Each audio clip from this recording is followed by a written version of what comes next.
¿Qué tal amigos de Sin embargo al aire? Les agradecemos muchísimo su apoyo. Ya llegamos a 2 millones de suscriptores. Ya somos 2 millones las personas que estamos reunidas en Sin embargo al aire y eso se los agradecemos muchísimo porque nos apoya y nos estimula para seguir adelante con este proyecto periodístico. Gracias, muchísimas gracias por ese apoyo. Hoy hablaré con ustedes sobre un asunto importante que tiene que ver con el fin de sexenio de López Obrador y con el legado del presidente para los próximos años, lo que sucederá con su legado político, su legado para la posteridad, que estará muy vinculado al gobierno de Claudia Sheinbaum Pardo. Sobre ese tema hablo con ustedes hoy en mi columna Puntos y Contrapuntos, que dice lo siguiente.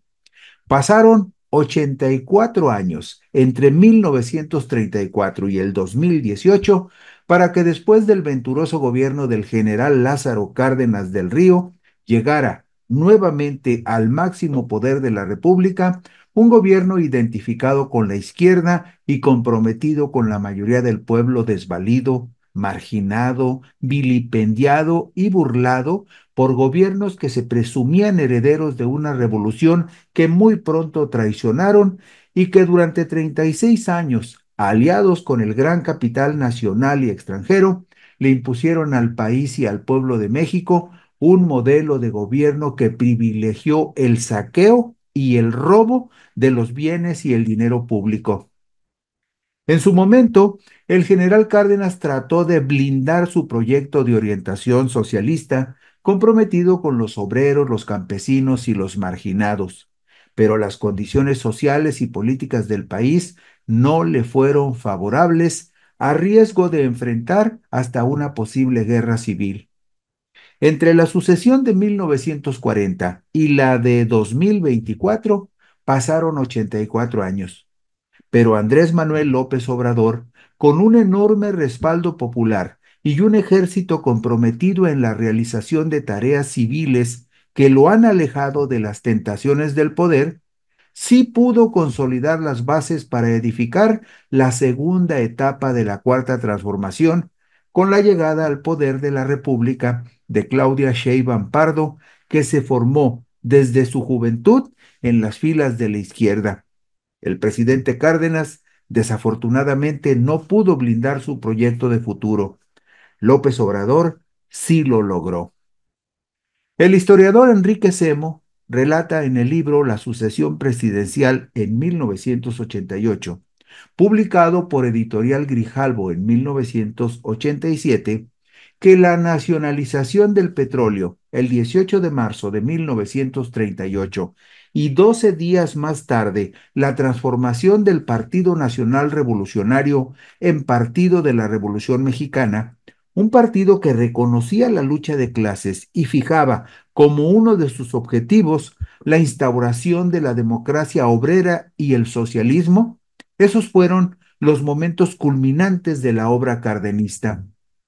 Explica el historiador Enrique Semo que a finales de 1939 se inició el proceso de la sucesión presidencial y todas las fuerzas del país se movilizaron, ya sea para frenar las reformas impulsadas por el general Cárdenas o para continuarlas. El país se dividió rápidamente en dos campos antagónicos. La derecha tomó posiciones para la lucha. En diciembre de 1939 surgió el Partido Revolucionario Mexicano Anticomunista, dirigido por Manuel Pérez Treviño, expresidente del Partido Nacional Revolucionario. Lo acompañaban el Partido Antireeleccionista, Vanguardia Nacionalista Mexicana, Frente Constitucional Democrático, Partido Nacional de Salvación Pública y la Unión Nacional Sinarquista, que agrupaba a unos 300,000 miembros, la mayoría de ellos campesinos. Del gabinete del general Lázaro Cárdenas surgieron tres precandidatos, los tres generales de división. Manuel Ávila Camacho, quien era secretario de la Defensa Nacional; Francisco José Mújica Velázquez, quien inició el sexenio en la Secretaría de Economía y lo terminó en la de Comunicaciones y Obras Públicas; así como Rafael Sánchez Tapia, quien concluyó el sexenio como secretario de Economía. El historiador Enrique Semo aclara cómo se definió la sucesión presidencial. Ávila Camacho era el candidato más moderado, Mújica el más idóneo para continuar la obra de Cárdenas y Tapia el más anodino. Al otorgar su apoyo al primero, a Ávila Camacho, Cárdenas fue consecuente con la política esbozada frente a la ofensiva de la reacción. Para evitar la intervención extranjera y quizá la guerra civil, congeló las reformas estructurales y frenó a obreros y campesinos. Fue en esos 2 años cuando la posibilidad de una vía popular a la modernización, basada en el auge de las cooperativas y la pequeña empresa, quedó definitivamente clausurada. El historiador Enrique Semo hace una conclusión demoledora sobre ese periodo histórico. En 1940, la derecha perdió las elecciones, pero ganó una gran batalla.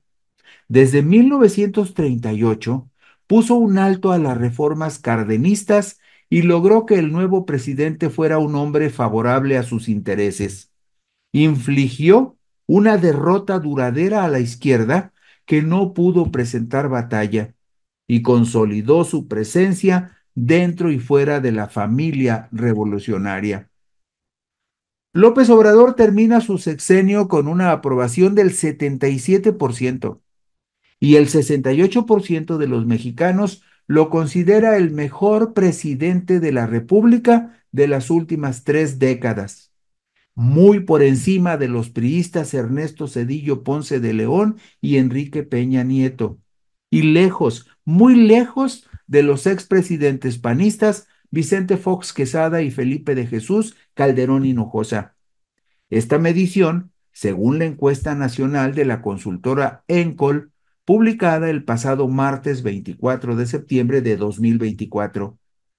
La sucesora de López Obrador, la doctora Claudia Sheinbaum Pardo, tomará posesión de su cargo el martes 1 de octubre del 2024, respaldada por la más alta votación en números absolutos y porcentuales de los últimos 36 años, desde los comicios presidenciales de 1988.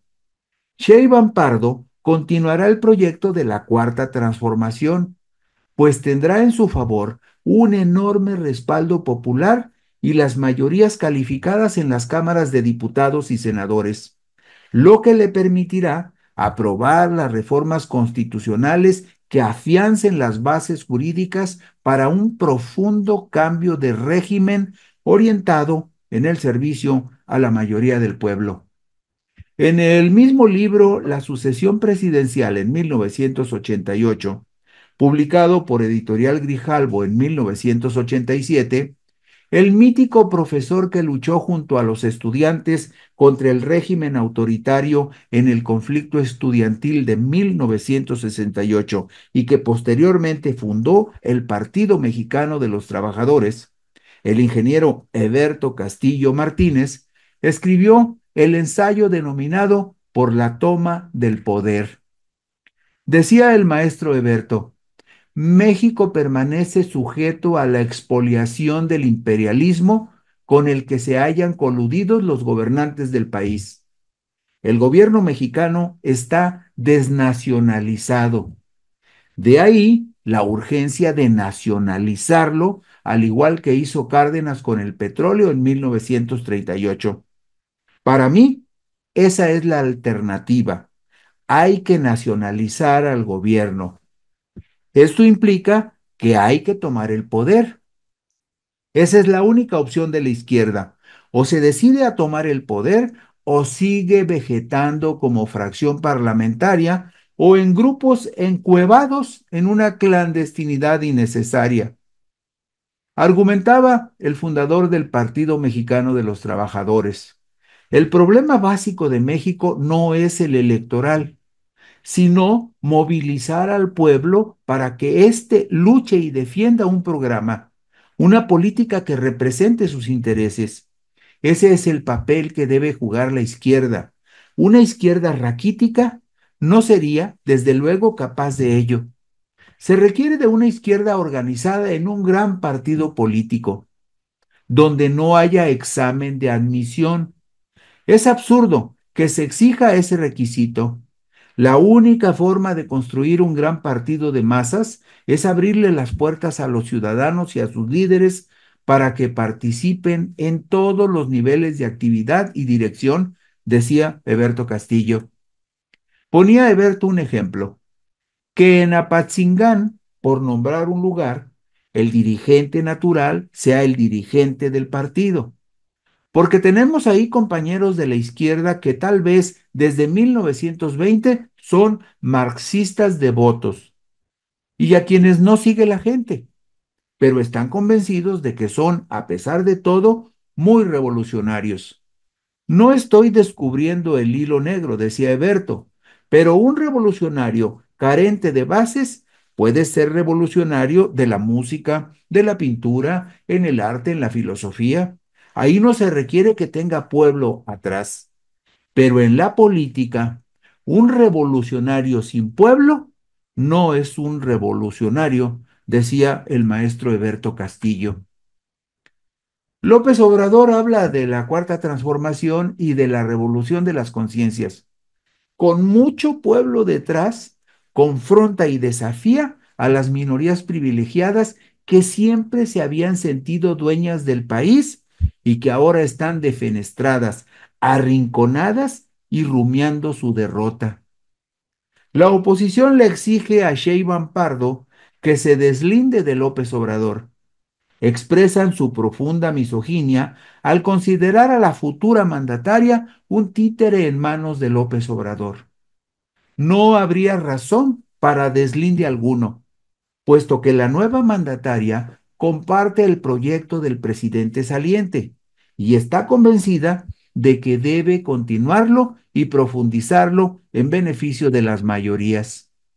A partir del 1 de octubre de 2024, una vez que le sea colocada la banda presidencial en el pecho, la nueva mandataria empezará a ejercer el poder y sorprenderá a muchos, pues tiene carácter, formación académica, convicciones y experiencia política. Sí, el legado de López Obrador seguirá vigente y su proyecto de transformación no se detendrá, a diferencia de lo que sucedió con el revolucionario proyecto del general Lázaro Cárdenas del Río, a quien en el momento de la sucesión presidencial las circunstancias le fueron adversas. Muchas gracias, gracias por su apoyo, por su compañía, gracias por compartir nuestro trabajo. Si les apetece, por aquí nos encontraremos dentro de una semana.